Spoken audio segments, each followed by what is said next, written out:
Hello বন্ধুরা, আমার নতুন একটা ভিডিওতে তোমাদের সবাইকে স্বাগত। চলে আসলাম তোমাদের সাথে আরেকটা নতুন ব্লগ শেয়ার করতে। আজকে হচ্ছে শুক্রবার, সকালবেলা ঘুম থেকে উঠে স্নানের পর্ব সেরে নিলাম। স্নান শেষ করে বাসি কাজকর্ম সেরে নিয়েছি। আজকে সকালে আমাদের রান্না হয়েছে পান্তা আর হচ্ছে ডালের বড়া।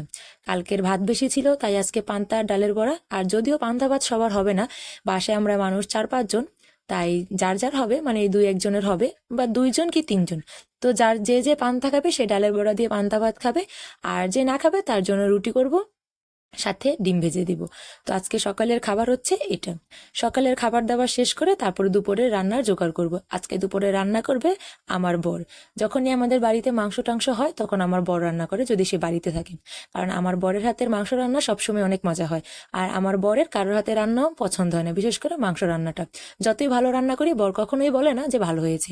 তাই জন্য সবসময় মাংস হলে বরকে রান্না করতে দিই। আর এদিকে যেহেতু পান্তা ভাত খাওয়া হবে, পান্তা ভাতে জল আগে দেওয়া ছিল না, মানে ভাত যখন ছিল সেটা ফ্রিজে রেখে দিয়েছিলাম।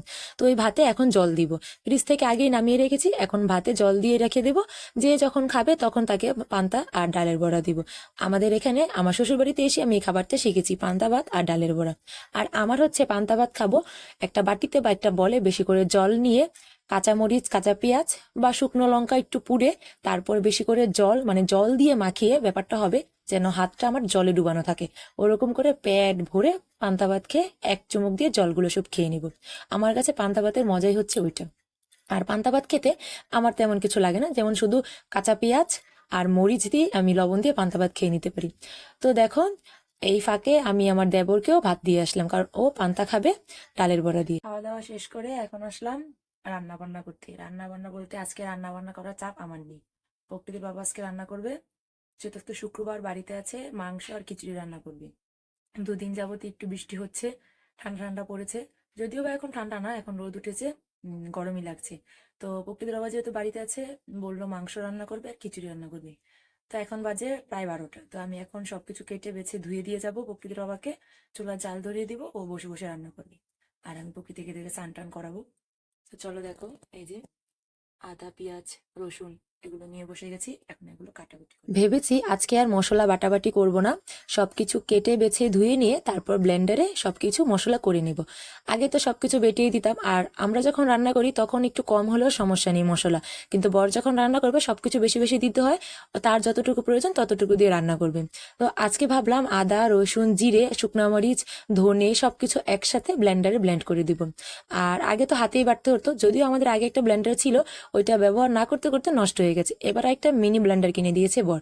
অল্প, মানে ছোট ব্লেন্ডারটা পরিমাণে অল্প দিতে হয়, কিন্তু ভালোই লাগে। এখন আবার ব্লেন্ডারে করে সুখ পেয়ে গেছে, তাই এখন আর বাড়তে ইচ্ছা করে না। যখন মাংস রান্না করি তখন বরকে একসাথে সবকিছু ব্লেন্ড করে দিই। আর এদিকে আমি পেঁয়াজ কেটে নিচ্ছি। পেঁয়াজ কাটতে এসেই আমার চোখে জল আসা শুরু করে দিল। যদিও বা আমি পেঁয়াজ কাটতে সময় সচরাচর অত কান্না করি না, মানে আমার চোখে জল আসে না, কিন্তু আজকে কেন জানি পেঁয়াজটা অনেক ধাক ছিল, আমার চোখে অলরেডি জল এসে পড়েছে। একদিকে চোখে জল মুছছি, একদিকে নাকে জল আসছে, এরকম একটা অবস্থা।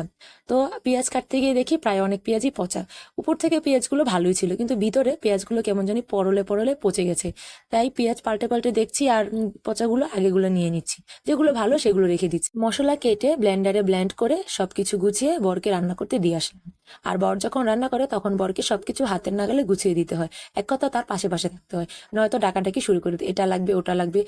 রান্না করে বলতে শুধুমাত্র বসে বসে রান্নাটাই করবে, আর বাকি যা কিছু সব কিছু অগোছানো থাকবে। তাই মাঝে মাঝে বর রান্না করবে শুনলেও ভয় লাগে যে কাজটা কিছুটা হলো বেড়ে যাবে। আর এদিকে বরকে সবকিছু গুছিয়ে চুলাটা অবধি আমি ধরিয়ে দিয়ে আসছি, বর এখন বসে বসে মাংস রান্না করছে।